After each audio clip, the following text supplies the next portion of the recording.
Hey everyone, Steve here again with another random video. Recently, I picked up a used Switch Pro controller to use as an extra PC controller and an eventual Switch. The controller's alright and feels good in the hand, but one thing I don't like is the way Nintendo has their button layout on the right side. I grew up with a Super Nintendo and dealt with the layout then, but after switching to the Xbox ecosystem in 2003, I'm used to playing with the A, B, X, Y buttons in a certain order.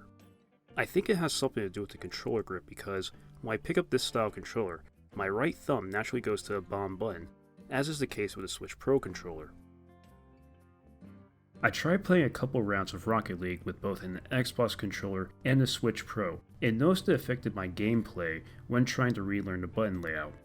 I know I'm not a great player, but when I used Nintendo's layout, it felt like I never experienced the game before. I know Steam and every other game has settings to change the layout preferences, but I would rather just launch into a PC or Switch game knowing my button layout is ready to go. To get some more soldering practice in, I decided to modify the controller by moving the traces to where the buttons lead to on the controller circuit board. Here, you'll see the process and how I attempted this, and the tools I used in case you, the viewer, want to attempt this mod on your own. Before continuing, if this video or any of my other videos were entertaining or helpful, please like or dislike the video. If you want to be notified of future videos, consider subscribing. I don't always post videos in a timely manner, but it would let me know if viewers enjoy my videos enough to allow me to continue making them. Thank you, and with that out of the way, let's start with disassembling the controller. On the bottom grips of the controller are two Phillips PH00 screws. Unscrewing them will allow the grips to slide away from the controller.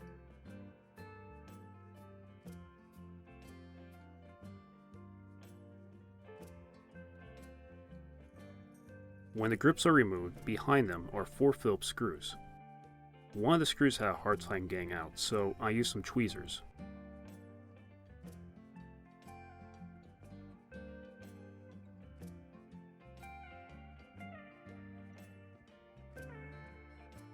Removing those will allow the back plastic plate to be removed from the controller with either your fingernails or a pick. The internal battery can be removed here with something thin like a spudger or a thin tool. Just make sure to stay away from the metal pins of the battery. After removing the back plate, there are 5 Phillips screws holding together two parts of the controller. For two screws at the top of the controller, they were deeper than what my iFixit screwdriver could reach. I had to grab a longer screwdriver to reach them. Granted, not the right size, but I made it work.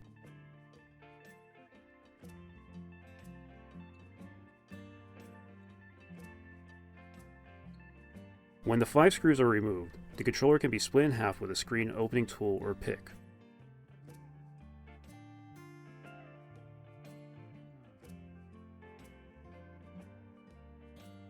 When the two halves of the controller are almost split apart, they can't be totally separated due to a ribbon cable on the inside that connects two circuit boards together.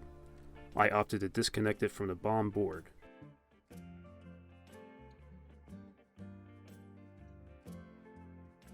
Flipping the top half over, the rear trigger and bumper assembly needs to be removed by taking out two Phillips screws and the assembly's ribbon cable.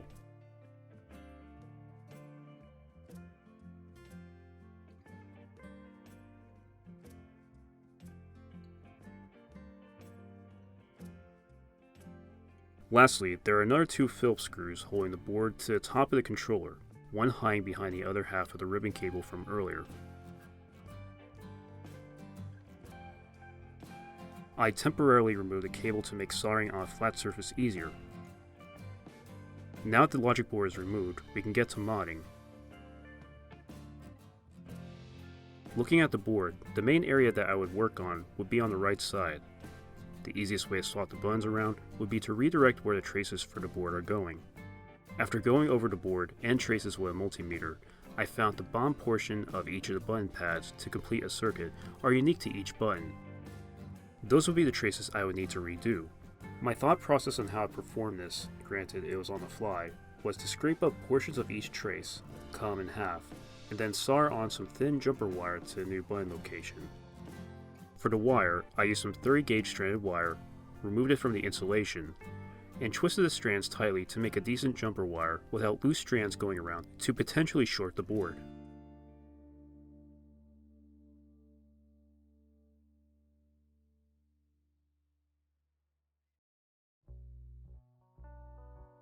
For the traces, I used a hobbyist knife to lightly scrape off the masking of the board until I saw bare copper. I also used 99% isopropyl alcohol to wipe up debris to make sure I didn't scrape too deep.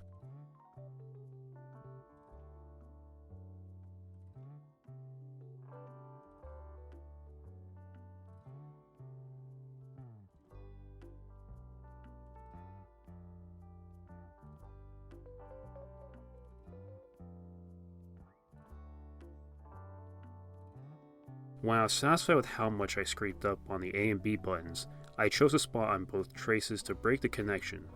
Since I had never done this before, I may have overdone cutting the first trace, but I quickly learned after that.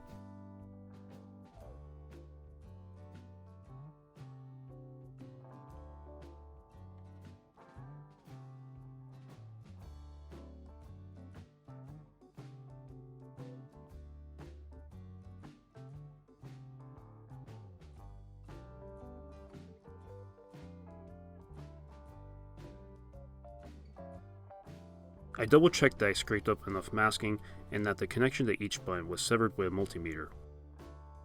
Moving on, I placed flux on the bare traces, grabbed my soldering iron with a bevel tip, and placed some solder on the exposed traces. I also did the same to the jumper wires as well.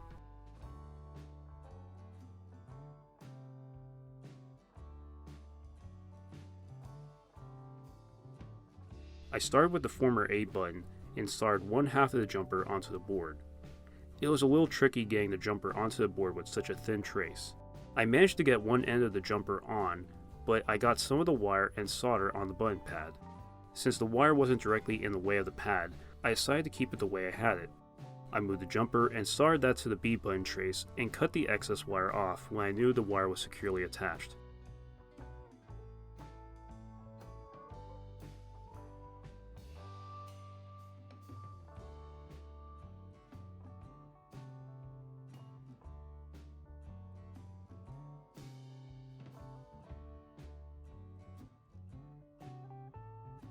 I went and soldered a jumper to the previous B button the same way I had soldered the last one since it wasn't going to affect the pad. I wasn't getting good contact with the jumper and the trace, so that's why you'll see me moving the board around.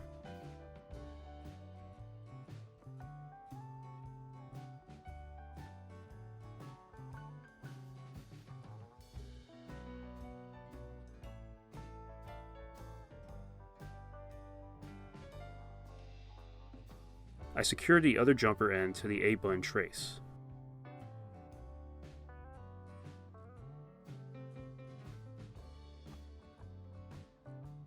When both wires were secured to the board, I cleaned up the area with alcohol, cleaned some of the solder blobs on the pads with soldering braid, and adjusted one of the traces so it wouldn't be near the screw hole.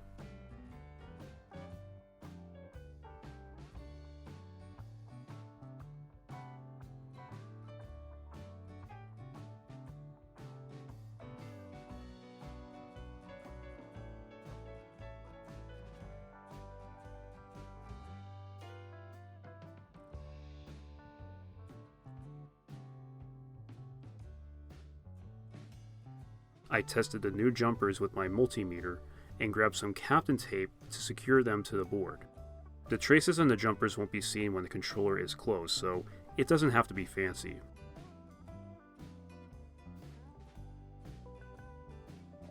With those jumpers taped off, I proceeded to the X and Y buttons, starting with scraping the Y button trace.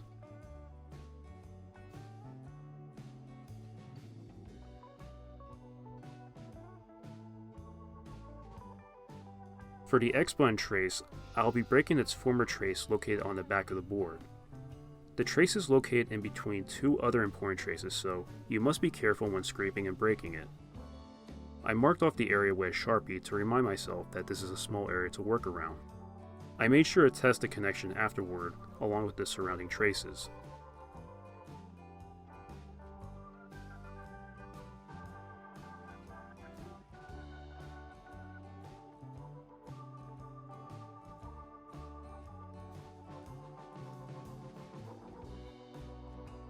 With the X trace broken, I broke the Y trace in half and tested.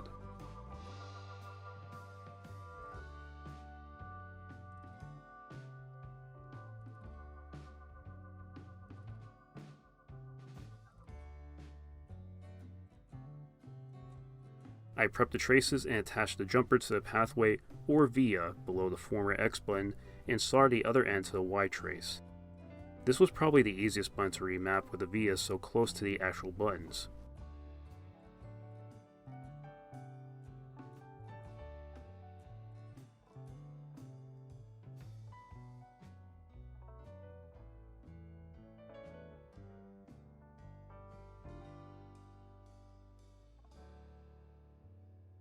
I prepped the former Y button and the via for the X button trace and soldered directly to the via.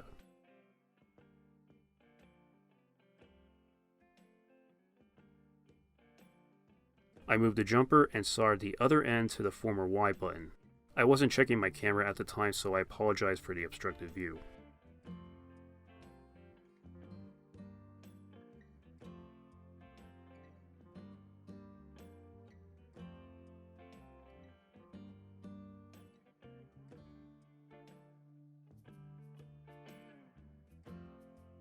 I thought I was done soldering when I was cleaning off the board when one jumper end came off the board.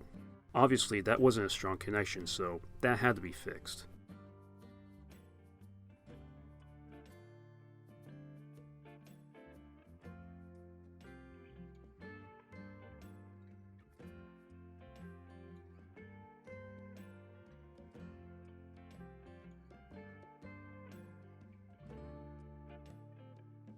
With that fixed, I cleaned and tested the jumpers again.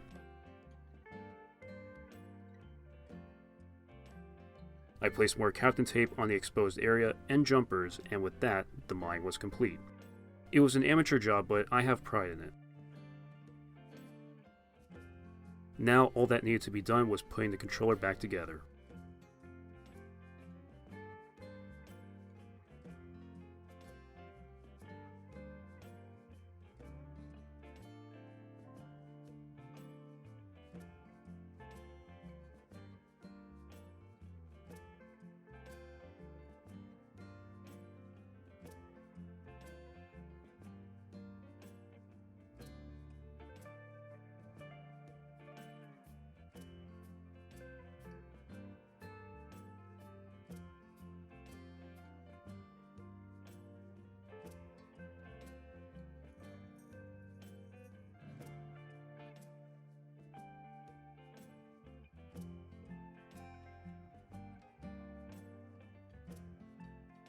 Once again, I tested out the controller with Rocket League. As I found, the ABXY buttons were successfully switched without the need of software. The jumper wire placement seemed to work because the buttons didn't feel stiff or wobbly like there was a wire or obstruction underneath them. I also didn't experience any latency or cancelled button presses. The controller mod didn't make me a better player, but the game felt easier to get into without stumbling over a new button placement. I no longer got tripped up with accidental jumping, boosting, or braking. I think this will be more helpful when I eventually own a Switch and play its respective games. One thing I would have liked to have done was remove the current lettering on the buttons themselves, but it appears the lettering was molded onto the plastic after some off-camera cleaning. There are some sellers that make custom blank buttons, but that will cost more than the controller, so I'm keeping it as is. Hopefully, this video interested others into buying their own controller or look into doing more creative mods. Personally, I have fun time doing it myself. So, that'll do it for me. This is Steve signing off, and stay safe everyone.